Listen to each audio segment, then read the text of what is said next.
Okay, జోగినీల గురించి చెప్పాలంటే ఇక్కడ జోగినీలు అధిక మొత్తంలో ఇక్కడ విచ్చేస్తూ ఉంటారు. వాళ్ళు ధరించిన బోనాలు కానీ వాళ్ళ నృత్యాలు కానీ చాలా చూడ చక్కగా ఉంటాయి. అండ్ వాళ్ళు సమర్పించే బోనాలు మనం చూడడానికి కూడా విచ్చేసి వాళ్ళని చూడడానికి కూడా చాలా అందంగా ఉంటాయి. వాళ్ళ కోరికలు కూడా నెరవేరుస్తాయని చాలా మటుకు చెప్తూ ఉంటారు. అందుకే చాలా ఎక్కువ అధిక మొత్తంలో ఇక్కడ జోగినీళ్ళు వచ్చి వాళ్ళ నృత్య కళలతో వాళ్ళ ఆటపాటలతోటి ఇక్కడ అలరిస్తూ ఉంటారు జనాలను. అది కూడా ముచ్చటగా ఉంటుంది. ఇక్కడ చూడడానికి ఎక్కువ సంఖ్యలో వస్తారని ఇట్లా ప్రతిదీ భక్తులు అనుకుంటారు. అది నిజమే? అది నిజమే. వాళ్ళు ఇచ్చేసే టైంలో వాళ్ళ కోసం అని వాళ్ళు ఇచ్చేసే టైంలో వాళ్ళ నృత్యాలను చూడడానికి కూడా చాలా అధిక మొత్తంలో జనాలు వెయిట్ చేస్తూ ఉంటారు రోజులో.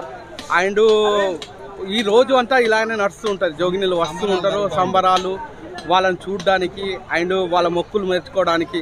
చాలా ఈ బోనాలలో ఇక్కడ జరిగే అంతగా నాకు తెలిసి చాలా బాగా జరుగుతాయి ఈ చుట్టుపక్కల ఏరియాలో. జరిగే